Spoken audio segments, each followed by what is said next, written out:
तो ये है थारा सच, जो अंदर ही अंदर तुझे खा रहा था, जिसकी वजह से तू हर बार घर छोड़ के जाने की बात करती थी। वो आगे मत आना, एक कदम भी आगे मत आना।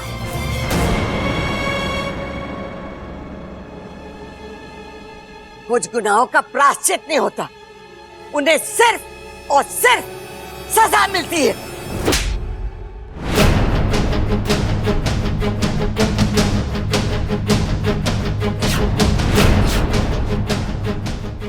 दादी आप कुछ नहीं बोलेगा तू। अपनी गिरस्ती का खिलवाड़ बना के रखा, हर वक्त झूठ, हर वक्त धोखा। आज मैं ये आंख पिचोली हमेशा के लिए खत्म कर दूंगी।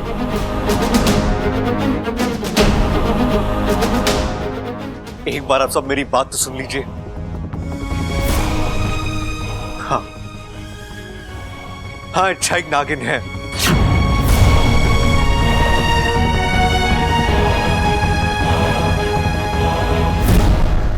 लेकिन दादी इसके नागिन होने की वजह से इसकी सारी अच्छाइयां खत्म नहीं हो जाती। इच्छा में आज भी वो हर गुण है जो इंसानों में होते हैं। और दादी, इच्छा ने आज तक इस घर के लिए इतना कुछ किया है। पानी फिर क्या उन सब पर? झूठ और धोखे की आड़ में की भी अच्छाई किसी काम की नहीं होती।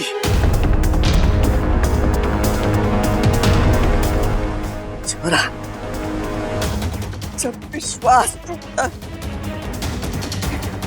तो हर रिश्ता टूटता। बोल दे अपनी नागिन पत्नी को कि उसे आज इसी वक्त ये घर छोड़कर जाना होगा।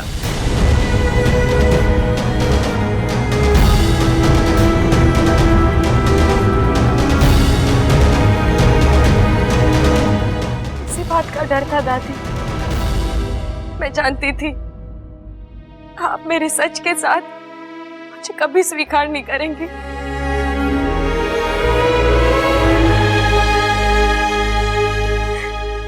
सदियों से इंसानों ने नागों को गलत समझा है, नागों से नफरत की है।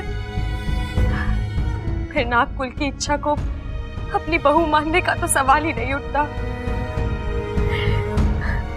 इसलिए आज तक मेरी हिम्मत नहीं हुई दादी। मैं इस घर से आप लोगों से बहुत प्यार करती हूँ। आप लोगों से दूर जाने की कल्पना भी नहीं कर सकती। इसलिए आज तक चाह कर भी सच नहीं बता पाई। कुछ नहीं सुनना मुझे, कुछ नहीं सुनना। आज तू भले ही मुझे डस ले, लेकिन तुझे आज ये घर छोड़कर जाना होगा। नहीं दादी, मैं ऐसा कुछ नहीं करूंगी। बस एक आखिरी बात सुन लीजिए। मैं इंसानी बच्ची हूँ दादी, यही इंसानी बस्ती में मेरा जन्म हुआ है।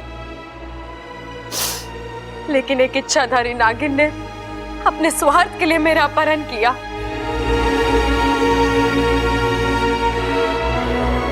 मुझे एक इच्छाधारी नागिन बनाया और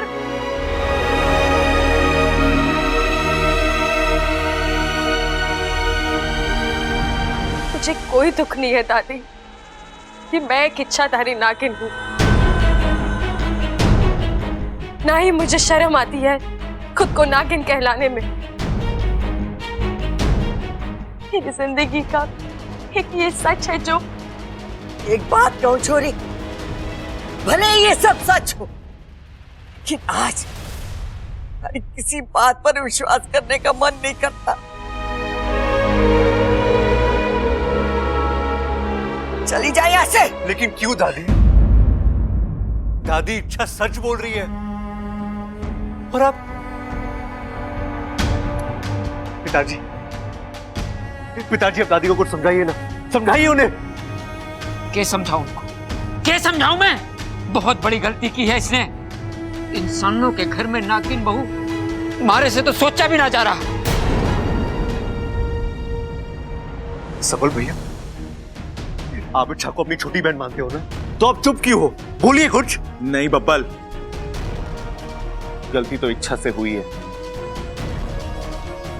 और मैं इतना बड़ा नहीं हुआ कि दादी की बात को काट सकूं।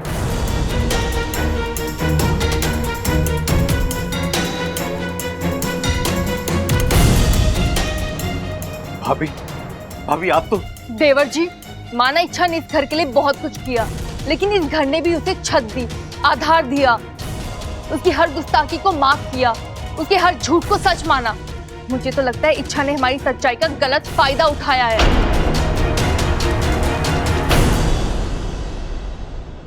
सुन लिया छोरा, सुन लिया।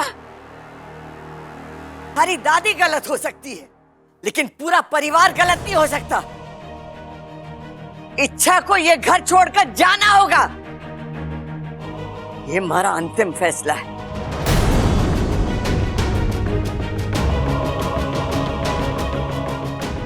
ठीक है दादी।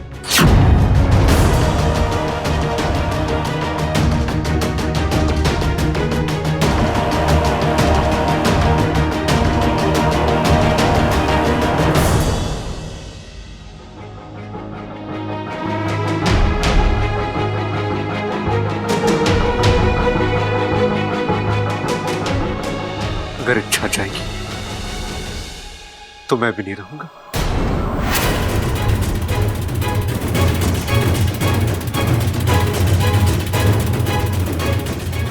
मैं भी इच्छा के साथ जाऊंगा। बबल! दादी प्लीज। नहीं बब्बल जी, आप कुछ नहीं बोलेंगे।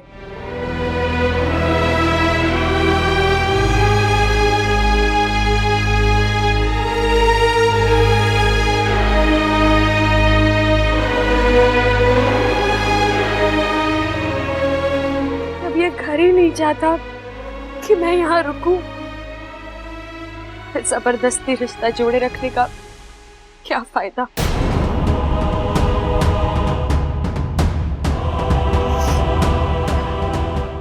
मैं जाऊंगी, लेकिन हाँ, अकेले जाऊंगी। आपने मुझसे वादा किया है बब्बल जी, आप मेरी खातिर घर वालों को कभी नहीं छोड़ेंगे।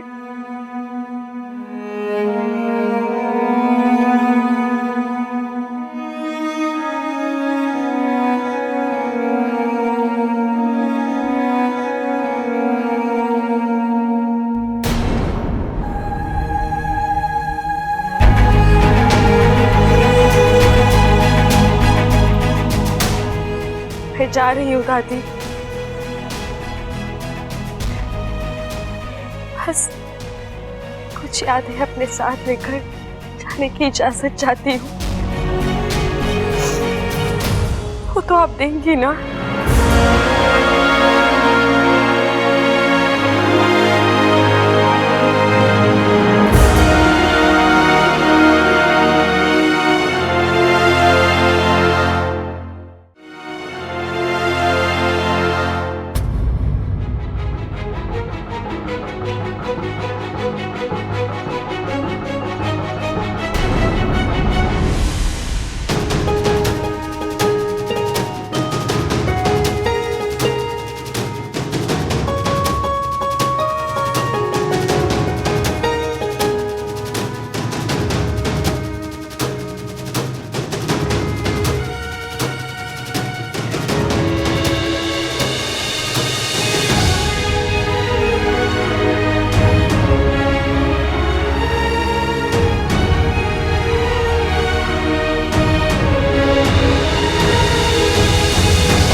ये गलत है। जब से होश संभाला है तब से केवल अच्छाई अच्छाई की है मेरी सपोली ने। उसका ये फल नहीं हो सकता। ना गोमीदेव, ये कैसी सजा है? मेरी सपोली की प्रेम कहानी का अंत ऐसे तो नहीं हो सकता ना।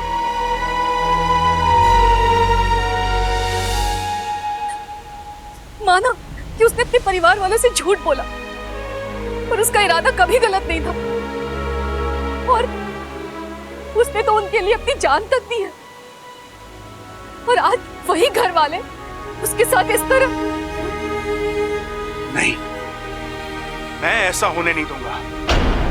नागिस्तान की चाहे जो भी मर्यादाएं हो, लेकिन आज एक बाप अपनी सारी मर्यादाएं भूलकर इंसानी बस्ती जाएगा।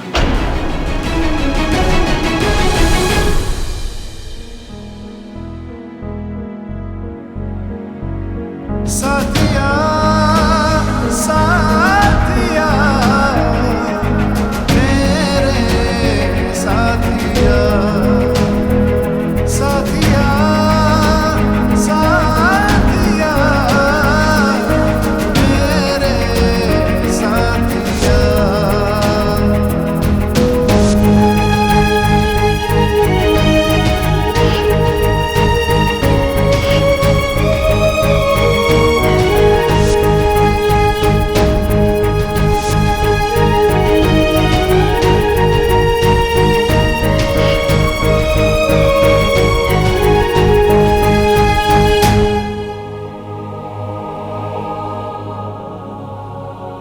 अपने इन छोटे छोटे दो हाथों में तू क्या ले जाएगी इच्छा?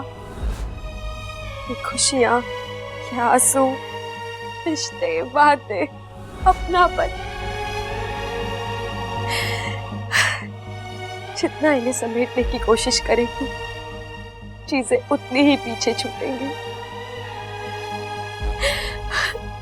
ऐसे कैसे छूटेंगी? मैं भी जिद्दी हूं। इस घर का एक एक कोना अपने साथ ले जाऊंगी। आधी थी डांट, सबल भैया का भूलना, प्रबल भैया का ऊंचा सुनना, पिताजी की पहलवानी और अप्पू की शरारतें, उसका प्यार, वो भी तो साथ ले जाना है।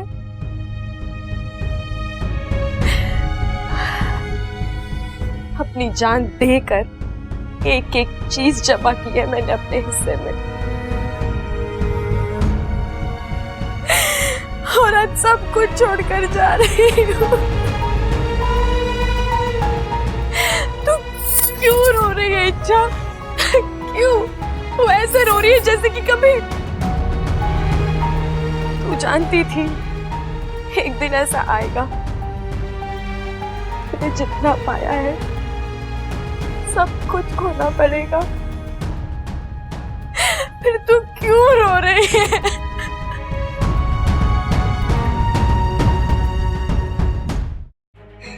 अप्पू, तू रो रहा है? रो ले बेटा, आज तो पूरा घर रो रहा है। हमारे प्यार के बदले इतना बड़ा धोखा जो दिया है उसने।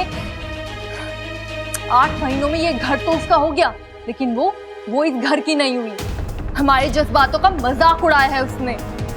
तू तो उसे अपनी बेस्ट फ्रेंड मानता था ना? मानता था नहीं मम्मी, मानता हूँ। इच्छा चाची अभी भी मेरी बेस्ट फ्रेंड है। आप प्लीज जाकर उन्हें रोक लीजिए, सिर्फ एक बार। नहीं हो सकता अप्पू, दादी का फैसला जानता नहीं क्या तू? पत्थर की लकीर होता है वो। चाचू आप बड़ू नहीं, तू मुझे सिखाया है।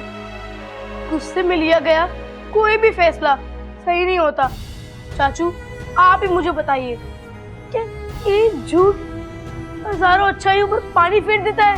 और फेर देता है पानी। और छोटा मोटा झूठ नहीं है ये, बहुत बड़ा झूठ है। पूरे घर की नींव को हिला के रख दिया उसने। और तू क्या तरफदारी कर रहा है इच्छा की? तेरे को गुस्सा नहीं आ रहा क्या उस पे?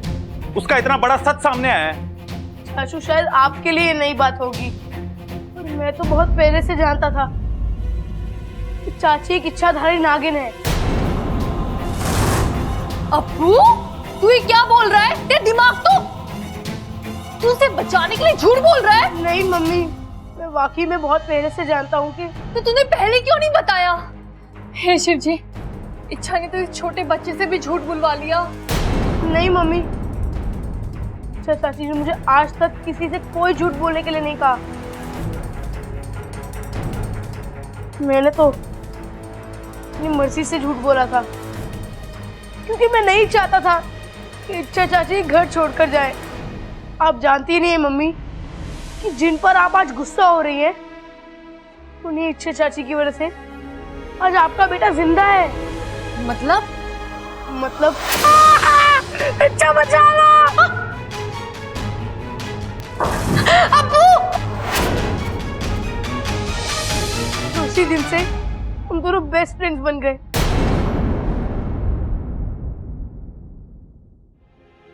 पिताजी, ना बब्बल ना, बात मत कर हमसे। इच्छा को छोड़, तू तो हमारा बेटा है ना। तुझे एक बार भी ऐसा नहीं लगा कि सच बता देना चाहिए? वो बात छोड़ो, मेरी समझ में ये नहीं आ रहा कि तूने नागिन को अपनी बीवी माना कैसे? माँ, पिताजी, इच्छा कोई साधारण नागिन नहीं है। वो एक इच्छाधारी नागिन है। वो इंसानी रूप ले सकती है और एक इंसान बनकर इंसानों की तरह इंसानों के साथ रह सकती है वो। फिर भी और माँ, आपने सुना नहीं उसने क्या कहा? वो जन्म से एक इंसान है। वो तो किसी के छल की वजह से। खैर छोड़िए, मैं आपको सफाई देने नहीं आया। तो क्यों आया है? आपको किसी से मिलाना है। आइए।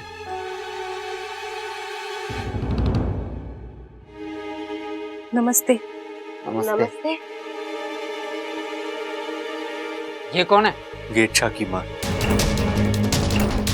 सिपली जी। वाह जी वाह, बेटी से बात ना बनी तो माँ चली आई बेटी की वकालत करने। आप गलत समझ रहे हैं। मैं यहाँ अपनी बेटी की तरफदारी करने या उसकी अच्छाइयाँ गिनवाने नहीं आई हूँ। मैं यहाँ एक माँ से एक माँ का दर्द बांटने आई हूँ। और कोई मेरी बात समझे या न समझे, लेकिन आप मेरी बात जरूर समझिएगा, क्योंकि एक माँ के लिए अपने बच्चों से बढ़कर कुछ नहीं होता। आपका बब्बल और मेरी इच्छा, उन दोनों को हम अलग नहीं कर सकते हैं, क्योंकि उनकी जिंदगियां ही नहीं बल्कि उनकी सांसें भी एक दूसरे से जुड़ी हुई हैं। मतलब? आपको याद है दिवाली की वो रात?